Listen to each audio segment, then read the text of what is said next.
MLC విక్రాంత్ను అవమానపరిచిన Palakonda ఎంపీడీఓపై చర్యలు తీసుకోవాలని ZP chairperson విజయ అన్నారు. ఆదివారం జరిగిన జిల్లా పరిషత్ సమావేశాన్ని వైసీపీ సభ్యులు బహిష్కరించారు. జడ్పీటీసీ, ఎంపీపీ, ఎంపీటీసీలకు ప్రోటోకాల్ ప్రకారంగా ప్రతి సభకు ఆహ్వానించాలని జీవో ఉన్నందుకు విరుద్ధంగా జరుగుతుందని అన్నారు.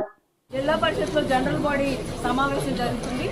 అయితే ముందుగా ఇక్కడ మనందరికీ తెలుసు, మరి మన ఎమ్మెల్సీ అయినటువంటి విక్రాంత్ గారికి 4 రోజుల క్రితం మరి ఏదైతే అక్కడ జనరల్ బాడీ దీనికి వెళ్తున్నారో అప్పుడు ఆయనకి రాకూడదని చెప్పి ఆయన్ని ఎంపీడీఓ గారు చేతులతో చూడడం జరిగింది.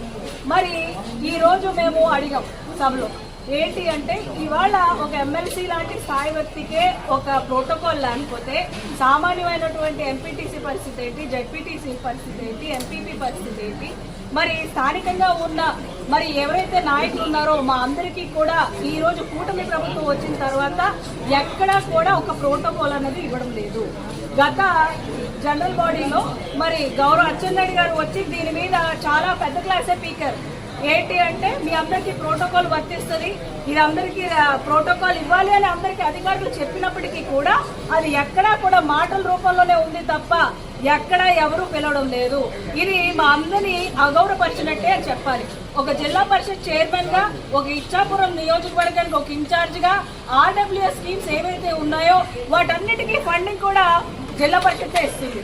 మరి అలాంటి వాళ్ళు మున్సిపాలిటీకి నీళ్ళు ఇస్తున్నప్పుడు ఇప్పుడు మేమేమి కాదనడం లేదు, వద్దనడం లేదు, కనీసం ఒక మాట, మరి ఒక చైర్కి కూడా మర్యాద లేకుండా, వ్యక్తిగతంగా ఇవ్వలేదు, ఒక చైర్కి కూడా ఆనర్ చేయకుండా వాళ్ళు ఏ కార్యక్రమాలు చేస్తున్నా సరే ఒక మెసేజ్ కానీ ఇలా చేస్తామని కానీ ఒక మెసేజ్ ఇవ్వకుండా ఈ రోజు ఎరువులకు కూడా వాళ్ళు ఏం చేస్తున్నారు, వస్తున్నాయా వాళ్ళ కార్యకర్తలు ఇంటి దగ్గర ఆపుతున్నారు. కనీసం లోకల్ గా ఉన్న ఒక ఎంపీటీసీ కానీ సర్పంచ్ కానీ తెలియట్లేదు. వాళ్ళు మాత్రమే వాళ్ళకే వాళ్ళ కూపన్స్ ఇచ్చి ఏకపక్షంగా కూటమి ప్రభుత్వం వాళ్ళకే సపోర్ట్ చేస్తూ వాళ్ళకే అన్ని విధాలుగా ఇస్తున్నారు. మేము ఈ రోజు మరి విక్రాంత్ గారి మీద జరిగినటువంటి దీని మీద మేము అందరం కూడా న్యాయం జరిగేంత వరకు, ఎంపీడీఓ గారి మీద యాక్షన్ తీసుకునేంత వరకు కూడా మేము ఈ రోజు సభని వాకౌట్ చేసి మేమందరం కూడా జడ్పీటీసీలు, ఎంపీపీలు అందరం మూకుమ్మడిగా మేమందరం వాకౌట్ చేయడం జరిగింది. మరి ఈ విషయంలో ఎంపీడీఓ గారి మీద యాక్షన్ తీసుకునేంత వరకు కూడా మేము ఎలాంటి సభలు నిర్వహించాం. ఆయన తప్పకుండా కలెక్టర్ గారు కానివ్వండి, సిఓ గారు కానివ్వండి, తక్షణంగా దీని మీద యాక్షన్ తీసుకోవాలి. దీని మీద ఏ చర్యలు తీసుకున్నారో కూడా వాళ్ళందరికీ సమాధానం చెప్పాల్సిన అవసరం ఎంతైనా ఉందని ఈ సందర్భంగా తెలియజేస్తాం. కోటబొమ్మాలిలో కొత్తమ్మ తల్లి శతాబ్ది ఉత్సవాలకు ఈ నెల 23, 24 తేదీలో డి జోడీ జబర్దస్త్ టీం తో ప్రదర్శనలు నిర్వహించినట్లు ఆర్డీఓ ఎం కృష్ణమూర్తి వెల్లడించారు. ఆలయ ప్రాంగణంలో ఆయన మాట్లాడుతూ మంత్రి అచ్చెన్నాయుడు కృషితో 3 కోట్ల వ్యయంతో జాతర నిర్వహిస్తున్నట్లు తెలిపారు.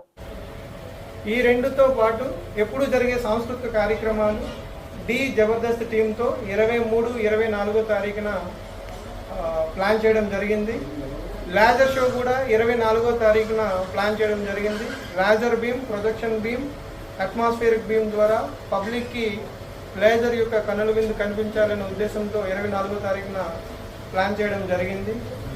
స్టేట్ లెవెల్ కబడ్డీ పోటీలను కూడా ఈ రోజు ప్రారంభించడం జరుగుతుంది. అంటే 21వ తారీఖున స్టేట్ లెవెల్ కబడ్డీ పోటీలు ప్రారంభించి 24వ తారీఖున ముగించడం. గత సంవత్సరంతో పోల్చుకుంటే విజేతల యొక్క ప్రైజ్ మనీని కూడా పెంచడం జరిగింది అండి. సుమారు 3 కోట్ల రూపాయల వ్యయంతో ఈ ఉత్సవ ఏర్పాట్లన్నీ కూడా ఘనంగా గౌరవ మంత్రివర్యులు ప్లాన్ చేయడం జరిగింది. ప్రజలందరికీ కూడా ఎటువంటి ఇబ్బంది లేకుండా వాళ్ళకి కావలసినట్టు వాటర్ కానీ, మజ్జిగ కానీ, చిన్నపిల్లలకి పాలు కానీ ఆ ఏర్పాట్లు కూడా చేయడం జరిగింది. పబ్లిక్కి ఎటువంటి ఇబ్బంది లేకుండా, తోసుకోకుండా దర్శనం సాఫీగా అయ్యేటట్లు పోలీసు వాళ్ళు క్యూ మేనేజ్మెంట్ సిస్టాన్ని పకడ్బందీగా ఏర్పాటు చేయడం జరిగింది. ఫ్రీ దర్శనాలు, 20 రూపాయల దర్శనాలు, 50 రూపాయల దర్శనాలు, విఐపి ఇన్విటేషన్స్, వివిఐపి ఇన్విటేషన్స్తో 5 క్యూ లైన్లను ఏర్పాటు చేయడం జరిగింది. సుమారు 1500 మందిని 5 క్యూ లైన్లను మేము అకామిడేట్ చేయగలము.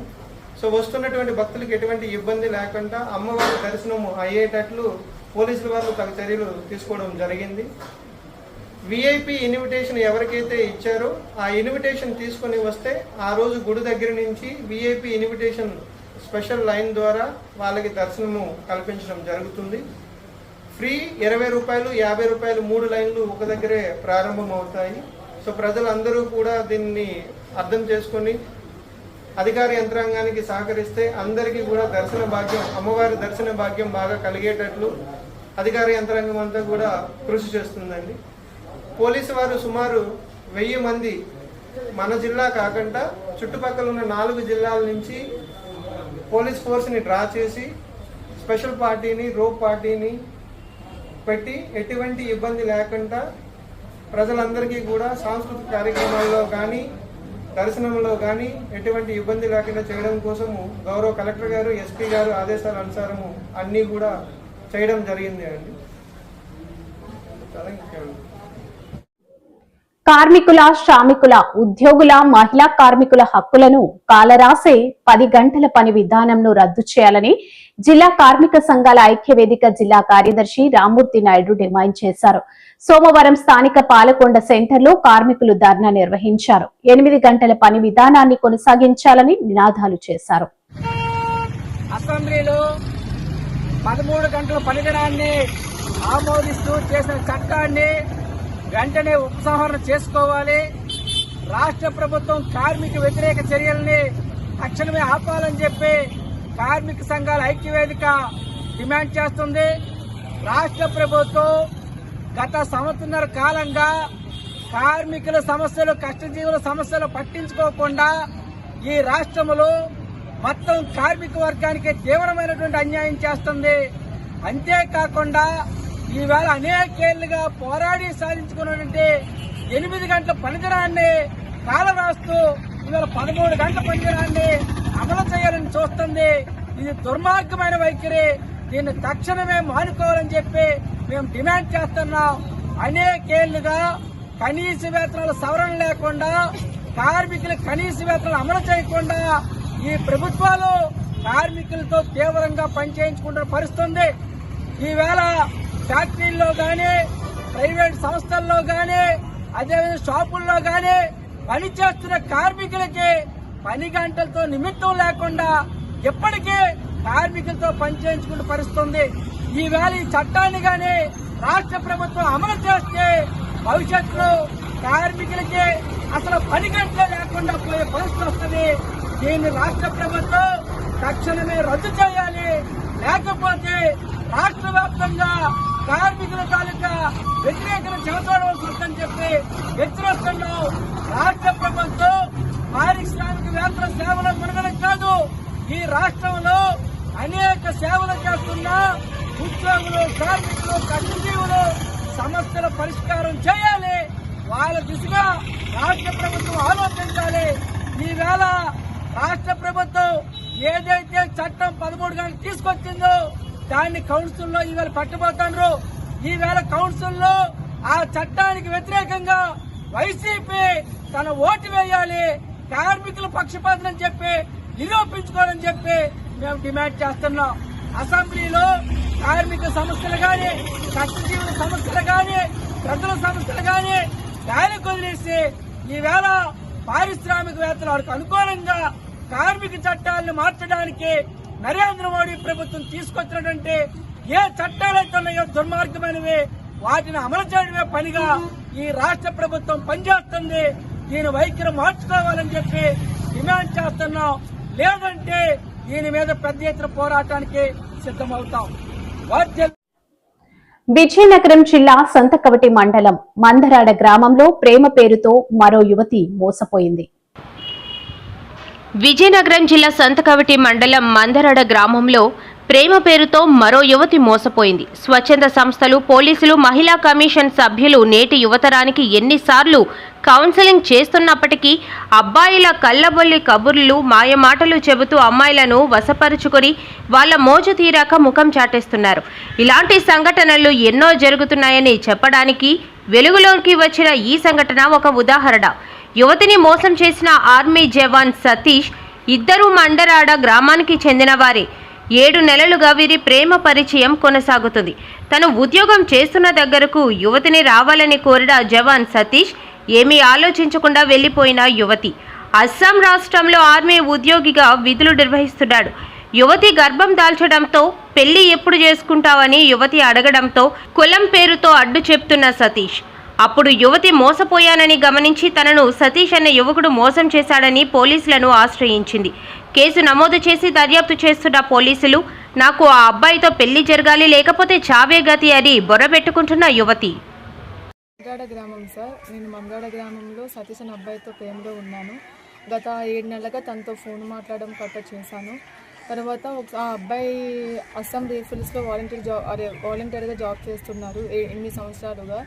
సో అతను ఏంటంటే అక్కడ కామాఖ్య టెంపుల్ ఉంది, వెళ్దాం రమ్మని చెప్పి నాకు అస్సాం టికెట్ బుక్ చేశారు. నాకు అస్సాం వెళ్ళాక ఇష్టం లేకుండా తనతో కలవాల్సి వచ్చిన తర్వాత తను ఆగస్టులో వస్తాను, ఇంట్లో వాళ్ళకి చెప్తాను, పెళ్లి చేసుకుంటా అని చెప్పేసి అన్నారు. అనిన తర్వాత నేను కొన్ని రోజుల తర్వాత నన్ను పెళ్లి చేసుకోను అంటే నువ్వు కాపుదాన్ని కాదు దేవరదాన్ని, నేను చేసుకోను, నేను చేసుకున్న ఊళ్ళో పరువు ఉండదు, నాకు ఎవరు గౌరవం ఇవ్వరు అని చెప్పి నన్ను అవాయిడ్ చేయడం స్టార్ట్ చేశారు. గత కొన్ని రోజులకి నా రూమ్కి రావడం కొట్టడం చేశారు ఆగస్టు మంత్లో.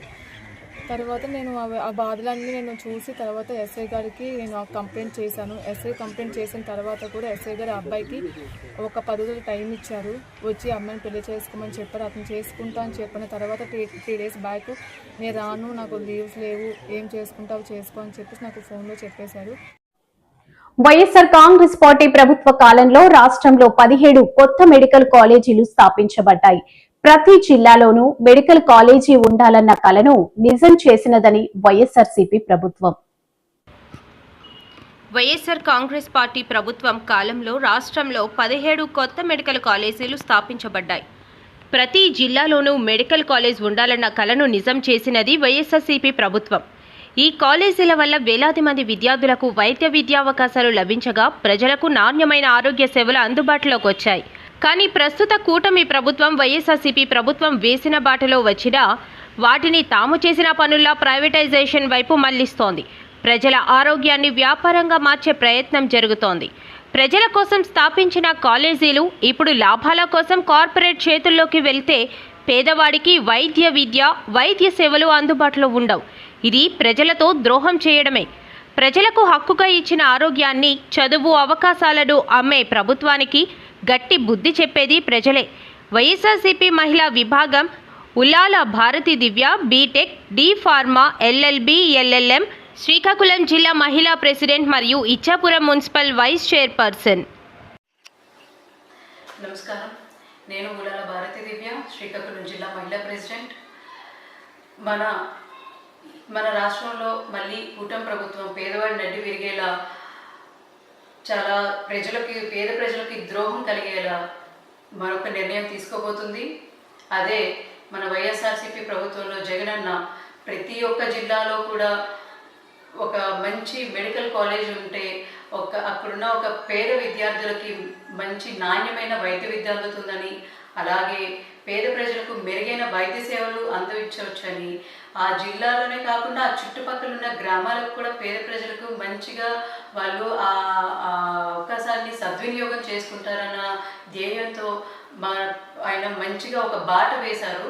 ఆ 17 మెడికల్ కాలేజెస్ కూడా పేదవాడి ఆరోగ్యాన్ని వ్యాపారంగా మార్చే దిశగా ప్రైవేటైజేషన్ చేసే క్రమం అన్నది చేస్తున్నారు ఈ కూటమి ప్రభుత్వం. అది ఎంత మాత్రం హర్షించదగ్గ విషయం కాదు. అలానే ఈ రకంగా ఇలాంటి నిర్ణయాలు తీసుకుంటే పేద ప్రజలు ఊరుకునే ఉండరు. అలాగే ప్రజలందరూ కూడా చూస్తూనే ఉన్నారు. అక్కడ అసలు జగనన్న మెడికల్ కాలేజెసే కట్టలేదు అంటున్నారు కదా. నిన్న మేము మన్యం జిల్లాలో పర్యటన చేసాము. అక్కడ కాలేజ్ అంతా కూడా చూపించాం. అలాగే ప్రతి ఒక్క జిల్లాలో కూడా మా వైఎస్ఆర్సీపీ పెద్ద నాయకుల దగ్గర నుంచి కార్యకర్తల వరకు ప్రతి ఒక్కరూ కూడా అన్ని కాలేజెస్ కూడా చూపించడం అనేది జరుగుతుంది. ఒక 50 to 60% కన్స్ట్రక్షన్ అనేది జరిగిపోయింది. ఇప్పటికీ అది అంటే అవి యూజ్ చేసే దిశలో వస్తుంది. పేద ప్రజలకి పేద విద్యార్థులకి అది యూజ్ చేసుకోవాలని వెసులుబాటు కల్పించే దిశలో ఉంది అన్న టైంలో అది వ్యాపారంగా మార్చి అది ప్రైవేటైజేషన్ చేయడం అన్నది కూడా ఎంత మాత్రం మంచిది కాదు. దీన్ని ఏ ప్రభుత్వం కార్యకర్త అయినా ఏ ప్రభుత్వం ప్రజలైనా కానీ దీనికి సపోర్ట్ చేయరు. ఎందుకంటే ఇది ప్రజల ఆరోగ్యాన్ని ఒక వాళ్ళ హక్కుని లాక్కునే చర్య. కాబట్టి దీన్ని ఖండిస్తూ, అలాగే ఈ రకమైన ఈ డెసిషన్ మాత్రం తీసుకుంటే ప్రజలే దాని తగ్గ బుద్ధి చెబుతారని ఈ సందర్భంగా నేను తెలియజేసుకుంటూ సెలవు తీసుకుంటున్నాను. Thank you. శ్రీ శ్రీ శ్రీ దుర్గా మల్లీశ్వరి అమ్మవారి నవరాత్రి ఉత్సవాలను స్పీకర్ చింతకాయల అయ్యన్న పాత్రుడు సతీమణి కౌన్సిలర్ చింతకాయల పద్మావతి కలశ స్థాపన చేసి ప్రారంభించారు. ఈ సందర్భంగా పద్మావతి అమ్మవారికి ప్రత్యేక పూజలు నిర్వహించి అనంతరం కలశ స్థాపన చేశారు. ఈ సందర్భంగా పద్మావతి మాట్లాడుతూ దసరా మహోత్సవాలను ఘనంగా నిర్వహించేందుకు దేవాదాయ శాఖ మరియు ఆలయ కమిటీ వారు అన్ని ఏర్పాట్లు పూర్తి చేసినట్లు తెలిపారు. నూతన ఆలయ కమిటీకి శుభాకాంక్షలు తెలియజేశారు. భక్తులకు ఎటువంటి అసౌకర్యాలు కలగకుండా అన్ని ఏర్పాట్లు చేయాలని కమిటీకి సూచించారు. ఆలయ కమిటీ చైర్మన్ జంప నాగేంద్రరాజు మాట్లాడుతూ శ్రీ శ్రీ దుర్గా మల్లేశ్వరి అమ్మవారి దసరా శరన్నవరాత్రి ఉత్సవాలను ఘనంగా నిర్వహించేందుకు అన్ని ఏర్పాట్లు పూర్తి చేసినట్లు తెలిపారు. ఈ రోజు మొదలుకొని అక్టోబర్ 4వ తేదీ వరకు ప్రతిరోజు ఉదయం సూర్య నమస్కారాలు, మహాన్యాసపూర్వక రుద్రాభిషేకాలు, సహస్ర లింగార్చన, సోమవారం జ్యోతిర్లింగార్చన, మంగళవారం అభయాంజనేయ స్వామి పంచామృత అభిషేకం జరగనున్నట్లు తెలిపారు. అమ్మవారి మూలా నక్షత్రం రోజున విద్యార్థులకు ప్రత్యేక పూజలు నిర్వహించనున్నట్లు చెప్పారు. అలాగే ప్రతిరోజు అన్నప్రసాదం ఏర్పాటు చేస్తున్నట్లు తెలిపారు. మూర్తి గారు తదితరులు పాల్గొన్నారు.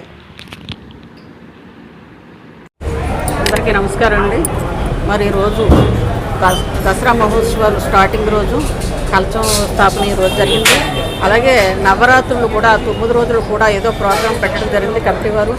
అలాగనే మొన్న ఈ మధ్యకాలంలోనే నూతన వర్గం అని చెప్పేసి కమిటీ ఏర్పడింది.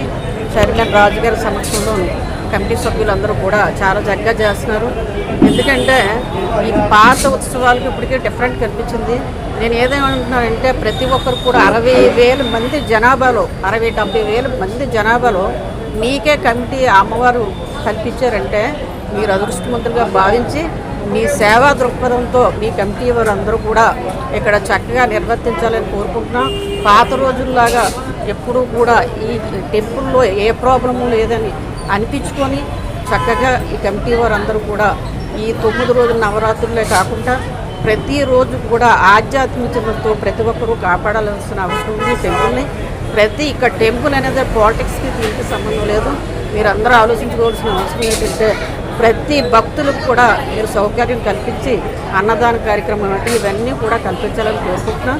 మీరందరూ కూడా ఇంతమందిలో మీ కమిటీ ఏర్పడిన అదృష్టవంతులుగా భావించి ప్రతి ఒక్కరు కూడా మీకు వచ్చినటువంటి ఆదాయంలో ఓ 10 రూపాయలు 5 రూపాయలు టెంపుల్కి ఇచ్చి అమ్మవారు సేవ చేసుకోవాలని చెప్పేసి కమిటీ వర్గాన్ని మరీ కమిటీ సభ్యులందరినీ కూడా ఆధ్యాత్మికతతో ఏ విధంగా కూడా ఇబ్బందులు లోటు లేకుండా ఈ గుడికి సేవ చేసుకోవాలని చెప్పి కోరుకుంటూ సెలవు తీసుకుంటాను. భక్త మహాజలి విజ్ఞప్తి అలాగే నర్సీపట్నం ప్రజలకు కూడా విజ్ఞప్తి చేస్తున్నాను. ఈరోజు 22/9 సోమవారం నుండి దేవీ నవరాత్రులు ప్రారంభమైనాయి. ఈరోజు శ్రీమతి చింతకాయల అయ్యన్న పాత్ర గారు అయినటువంటి సభాపతి గారు భార్య గారు చింతకాయల పద్మావతి గారి చేతుల మీదుగా కలశస్థాపన చేయడం జరిగింది. అలాగే ఈ 12 రోజులు కూడా ఎవ్రీడే అనకాపల్లి జిల్లా నర్సీపట్నం నియోజకవర్గం మాకవరపాలెంలో 400 ఎకరాలకు సంబంధించి 100 కోట్ల రూపాయల స్కామ్ కు టీడీపీ నేతలు తెరలేపారని నర్సీపట్నం మాజీ ఎమ్మెల్యే పెట్ల ఉమాశంకర్ గణేష్ ఆరోపించారు. మాజీ ఎమ్మెల్యే గణేష్ మాట్లాడుతూ నియోజకవర్గం తెలుగుదేశం పార్టీ నాయకుడు మరియు మండలానికి చెందిన 2-3 నాయకులతో కలిసి ఓ రెవెన్యూ డివిజన్ స్థాయి అధికారి పాత బలంతోనే ఈ స్కామ్కు స్కెచ్ వేశారని, దానికి సంబంధించిన పూర్తి వివరాలు త్వరలో వెల్లడిస్తామని ఆయన అన్నారు. ఇప్పటికే ఇక్కడ జరుగుతున్న స్కామ్ గురించి కూటమి భాగస్వామి బీజేపీ పార్టీ నాయకుడు అడిగర్ల రాంబాబు అనకాపల్లి జిల్లా కలెక్టర్ దృష్టికి తీసుకువచ్చారని ఆయన గుర్తు చేశారు. కంపెనీల పేరుతో 400 ఎకరాల భూమికి బినామీ రైతులతో ఆక్రమించుతున్నారని, ఏ కంపెనీ ఏర్పాటు చేస్తున్నారో కూడా చెప్పనప్పటికీ అధికారులు హడావుడితో తెలుగుదేశం పార్టీ నాయకులకు సహకరిస్తూ ఈ భారీ స్కామ్కు తోడ్పాటు అందిస్తున్నారని ఆయన అన్నారు. ఈ కార్యక్రమంలో పార్టీ జిల్లా కార్యదర్శి రుత్తల ఎర్రపాత్రుడు, మండల పార్టీ అధ్యక్షుడు చిటికెల రమణ, ఎంపీపీ రుత్తల సర్వేశ్వరరావు, మాజీ ఎంపీపీ రుత్తల సత్యనారాయణ, వాసు, భద్రాచలం, బొడ్డు గోవిందు, రాజారావుతో పాటు పలువురు నాయకులు పాల్గొన్నారు. అందరికీ నమస్కారం అండి. ఈరోజు మాగరపాలెం తహసీల్దార్ గారిని కలవడం జరిగింది. దానికి ఉద్దేశం ఏంటంటే రాచపల్లి రెవెన్యూలో ఉన్న సర్వే నెంబర్ 737లో సంబంధించి మరి ఆర్టీఐలో కొన్ని వివరాలు కావాలని చెప్పి వారిని కోరడం జరిగింది. అయితే ముఖ్యంగా చెప్పాల్సింది ఏంటంటే ఈరోజు మాకవరపాలెం మండలంలో 2-3 తెలుగుదేశం పార్టీ నాయకులు మరి ఆధ్వర్యంలో రాచపల్లి రెవెన్యూ 737 సంబంధించి సుమారుగా 400 ఎకరాల దోపిడీకి స్కెచ్ వేసిన సంగతి మీ ద్వారా తెలియపరచడం జరుగుతుంది. అంటే సుమారుగా 100 కోట్ల రూపాయల దోపిడీకి ఈ మండలంలో ఉన్న 2-3 తెలుగుదేశం పార్టీ నాయకులు స్కెచ్ వేశారని చెప్పి మీ ద్వారా తెలియపరచడం జరుగుతుంది. ముఖ్యంగా చెప్పాలంటే ఈరోజు ఆ 400 ఎకరాల్లో మరి నియోజకవర్గ స్థాయి తెలుగుదేశం పార్టీ నాయకుకి 800 ఎకరాలు, అలాగే నియోజకవర్గ స్థాయి సంబంధించిన రెవెన్యూ అధికారికి 800 ఎకరాలు, ఈ మండలానికి సంబంధించిన 2-3 తెలుగుదేశం పార్టీ నాయకులకు 800 ఎకరాలు దోచుకుంటున్నారనేది త్వరలో వివరంగా పూర్తి స్థాయిలో మీ అందరూ కూడా తెలియపరుస్తారని చెప్పి మీ ద్వారా తెలియపరచడం జరుగుతుంది. అయితే ముఖ్యంగా చెప్పాలంటే ఈ రాచపల్లికి సంబంధించి రెవెన్యూలో సుమారుగా 1500 ఎకరాల భూమి ఉంది. ఈ మందులో ఇందులోనే ఇప్పటికే పరిశ్రమలు వస్తాయని చెప్పి మరి గౌరవ కలెక్టర్ గారు చెప్పడం జరిగింది. ఆ పరిశ్రమలు వస్తాయని చెప్పి సుమారుగా 400 ఎకరాల్లో సాగుదారులను కూడా గుర్తించారు. ఇప్పటికే కూడా పర్టికులర్స్ అడిగారు. అవి కూడా ఇప్పుడే మనం తీసుకోవడం జరిగింది. అంటే పరిశ్రమలు వస్తాయంటున్నారు కానీ మరి ఏ పరిశ్రమ వస్తుందని చెప్పలేదు. ఏదేమిటి కూడా పరిశ్రమలు వస్తే మాకు మంచిది, ఈ ప్రాంతం కూడా డెవలప్ అవుతుంది, ఈ ప్రాంతంలో ఉన్న ప్రతిదీ కూడా మంచి కార్యక్రమం ఎంప్లాయ్మెంట్ ఉంటుంది కనుక రావడం మేము అందరం కూడా స్వాగతిస్తున్నాం. అయితే ముఖ్యంగా చెప్పాలంటే ఈ భూములకు సంబంధించి ఏదైతే 400 ఎకరాలు సాగుదారులు గుర్తించారో ఆ సాగుదారుని గుర్తించాలి. దానిపై మరి ఒక్క విషయం చెప్పాలి. ఈ భూములకు సంబంధించి స్థానికంగా ఈ రోజు అధికార పార్టీలో ఉన్న బీజేపీ సంబంధించిన ఒక లీడరు మాకవరపాలెం మండలికి ఆంధ్రప్రదేశ్ రాష్ట్రంలో ఐటీ రంగం రాబోయే 10 ఏళ్లలో కొత్త మలుపు తీసుకోబోతుందని సీఎం చంద్రబాబు నాయుడు ధీమా వ్యక్తం చేశారు. ఐటీలో హైదరాబాద్ ను అగ్రగామిగా మార్చామని గుర్తు చేశారు. ప్రపంచంలోనే ఎక్కువ సంపాదిస్తున్నది తెలుగు వారే అని హర్షం వ్యక్తం చేశారు. పర్ క్యాపిట్ ఇన్కమ్ లో టాప్ తెలుగు వారే ఉన్నారని స్పష్టం చేశారు. విశాఖలో నిర్వహించిన జాతీయ ఈ గవర్నెన్స్ సదస్సులో సీఎం పాల్గొన్నారు. Quantum valley with artificial intelligence. That is the deadly combination. With quantum computing, that is another area we are working. I wanted to tell you here, next 10 years are very crucial and also very inspiring. The world is changing faster than before. Artificial intelligence, machine learning, blockchain, quantum computing, redefining how government think and act. We have intensively used core technologies to expand capacity building, e-files, e-cabinet systems, e-office, so many things. We are moving in that direction. Predictive decision making, transparency and further readiness, these are all some of the examples. I wanted to inform all of you, we are in inspiring time. Historical data is available with every government, every department. Artificial intelligence is available. Then decision making may be more accurate, more data is there. Real-time data we can collect real-time by using satellite, by using drone, CCTV camera, Internet of Things, wearables, and also sensors. If you collect all the information, historical data is available. By applying artificial intelligence, you can imagine decision making 90 to 95, 99% accuracy. You can communicate real time to the last mile with WhatsApp. What is the problem? Only just execution. That is where I am saying we are very fortunate. I used to think earlier that is 95. One is language.